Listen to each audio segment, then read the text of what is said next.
Hi, my name is Sue Rogers and I'm board president of the Santa Cruz Humane Society, located in Nogales, Arizona, approximately a half a mile from the Mexican border.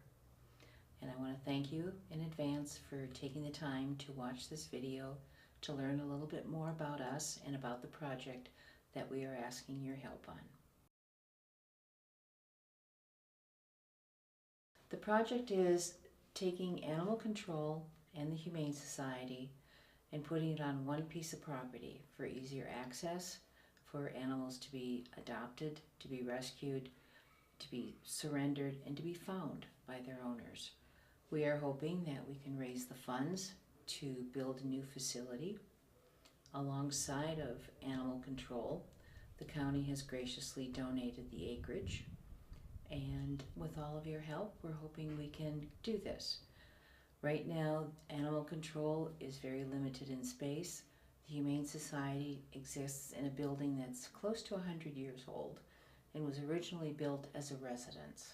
It is in dire need of major reconstruction, and to continue to put funds into this building would be financially unwise. The difficulty we have with a lot of the grants is that because of the population of this community, we don't qualify. Because of the size of the shelter and the animals that we can take in and properly take care of, we don't qualify. It was with great help from a Humane Society member, Joan White, back in 1988, that this facility was made possible. Back in 1988, I believe the population county-wise was probably around, I'd say 30,000. Right now, the county-wide population is 48,000. And this facility can only take 22 animals kennel-wise. For dogs and cats, we only have 10 kennels. We have a total of 8 employees here also, and there's no room for our officers to maintain a proper department here. We take in approximately 2,500 animals a year with dogs and cats. Euthanasia numbers are going down each year, but it's still probably right now at about 40%. And like I said, a lot of this has to do with the room, the space that we don't have.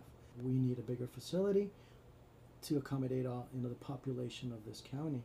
And with 22 kennels only, it's just impossible to be able to keep animals here for a long period of time. The greatest benefits would be to be able to rescue and save more dogs and cats, and to find permanent loving homes for them.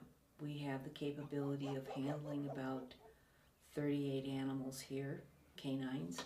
Animal control has, I believe, about 20 kennels. Last year alone, from January to December, we adopted out 283 animals. It may not seem like a lot to other facilities, but for this area, it is. Our adoption rate, some of our animals are out of here within 2 weeks, and we have had some that have been here for a year. We put our animals on pet finders. We take them to various functions and fundraisers for adoptions.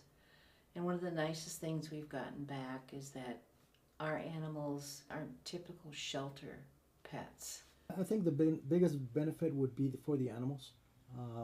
We would have a lot more room where we can provide a lot more services for the public, keep an animal a lot longer to where we don't have to decide if to euthanize it because of space every week.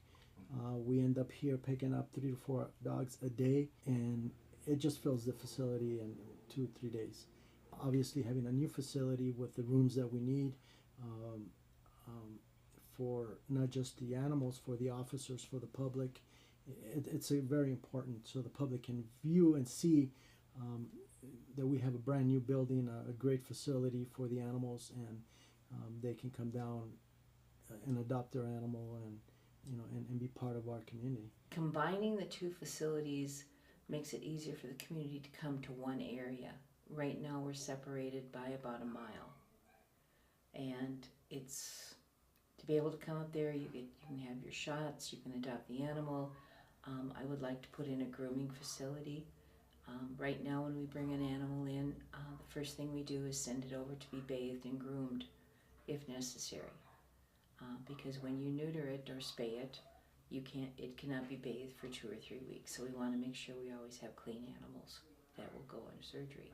You then can just walk across a few ways, get the animal's license from the animal control, and everything is done, and it's just more of a convenience for this community. Once again, I want to thank you for taking the time to view this video.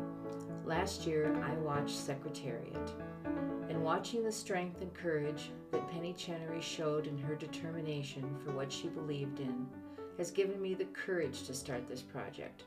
I believe that with your help, we will succeed in building this new facility, as we are all the guardians and voice of these wonderful animals. Again, thank you, and God bless.